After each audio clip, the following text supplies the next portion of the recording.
Let's blend. How to do a blending drill.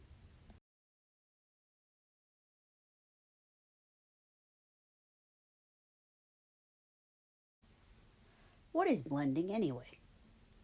When we read a word, the sounds are put together in a sequence. For students who struggle, this can be a challenging thing.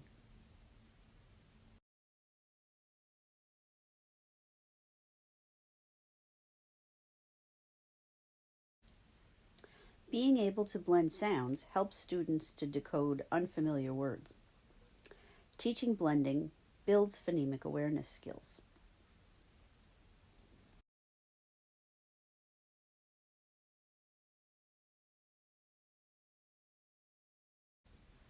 The English language has 44 sounds, or phonemes, that make up words that we use. Phonemic awareness is part of an umbrella term in phonological awareness.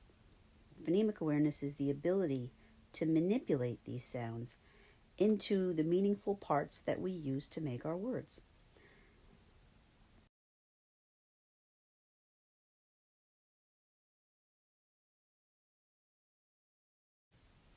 For students who struggle with this ability, they need direct instruction in putting together and taking apart the sounds and words. A blending drill is one of the things that we use in a structured literacy lesson that can help students make sense of these sounds.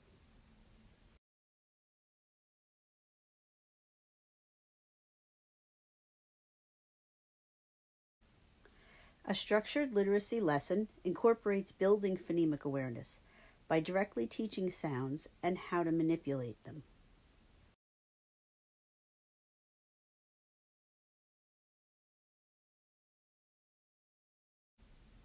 The blending drill is one piece of a structured literacy lesson that helps build decoding skills.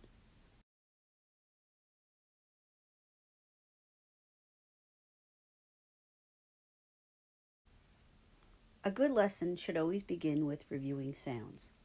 The easiest way to do that is with a Cardpack. You're going to take the sounds that the student already knows and review those sounds with them.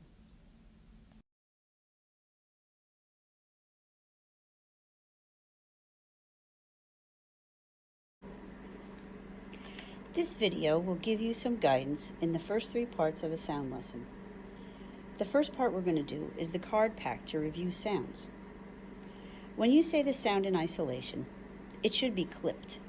Many people sometimes put the sound in for certain sounds that don't have a voice, maybe, like p. They'll say it puh. But this can confuse students, and we want to clip the sounds as much as possible. So let's go. A says ah. I says I. O says ah. E says eh. U says P. B. K. F. H. J. K.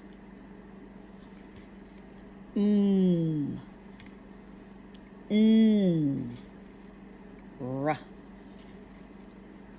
S. L. V. W. Z. Sh. Remember to stick your tongue out when you say that. Ch. T. X. K. After a short vowel in a 1-syllable word.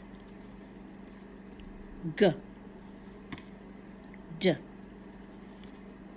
Hua. And ya.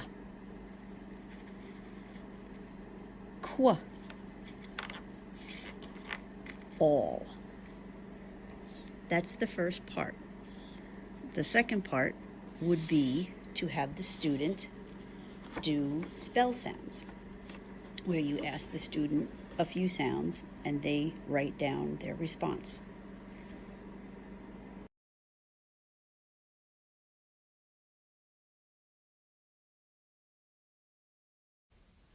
After the Cardpack review, you're going to dictate some sounds to the student.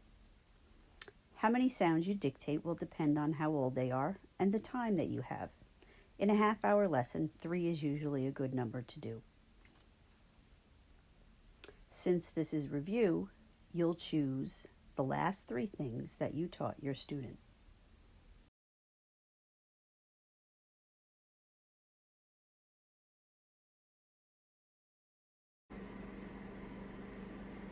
So your student needs a little bit of help with the blending drill. So this is an activity that you could use to practice and help them with decoding. You're going to pick 1 or 2 rules and you're going to do the blending drill. This is an activity that you do before you read word lists with them. You're going to focus on a rule that you want the student to practice. Here I have closed syllable, short A. It says at. So I'm going to start off with sat.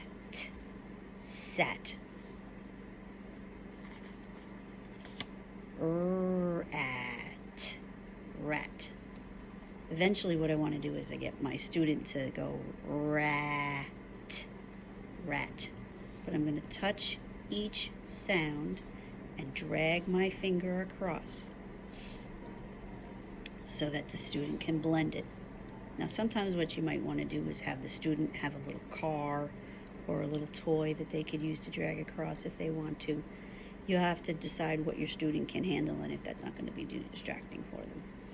But the focus of it is to go at, rat. One thing that you want to make sure is that you follow the rules. So for X, for example, X says X at the end. So I can do something like X as long as I keep to the rule and set it up. I wouldn't want to give my student a rule that doesn't make sense. So for CK, for example, I could say CK says K after a short vowel in a 1-syllable word. I've already taught my student this, but I would never want to take this card and put it here because it doesn't work in the beginning of a word. It works at the end of a word. So I could definitely go here and go rack. So that's pretty much how you do a blending drill. Hope it was helpful.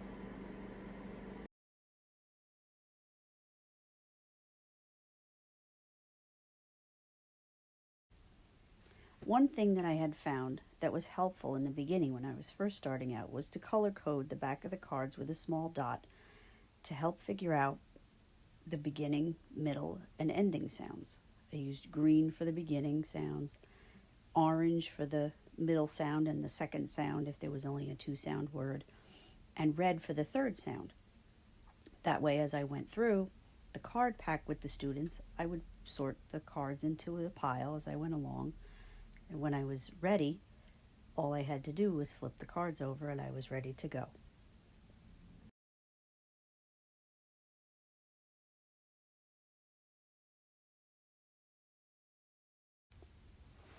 The letters B, C, F, H, J, K, L, Q, U, R, S, V, W, Y, and Z are all good beginning examples to use with the students.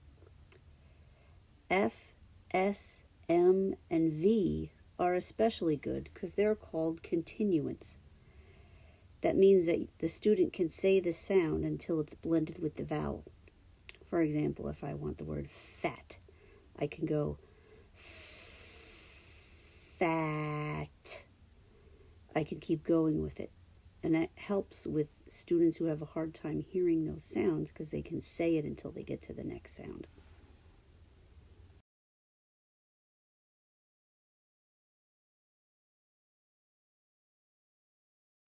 When you first start with the blending drill, you're going to use a consonant-vowel-consonant word. So many times the second sound is going to be a short vowel sound. like short A is A, I is I, O is ah, U is E is eh.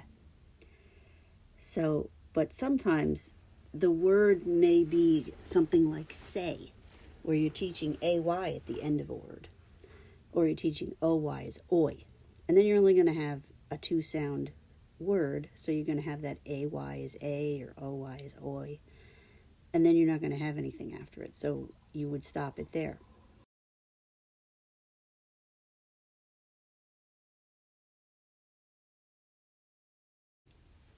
The letters B, D, G, P, T, and X are good sounds to start off with for the ending sound. If you have F, F, L, L, S, S, Z, Z, C, K, T, C, H, and D, G, E, these are all sounds that are called vowel protectors. They come after a short vowel in a one-syllable word. So you would use those to practice those skills. One thing about teaching the M and the N, when you have short A, it becomes am and an. And there are some programs that teach this as a welded sound. So M and N are nasal sounds, and they have a tendency to change the vowel sound for short A. So you're gonna give your students some practice with other endings, like maybe at or add, before you go on to am and an, because they'll notice it and they may have a little bit of a difficulty with it. So make sure they're really comfortable with the other sounds before you introduce that one, so that they're not confused.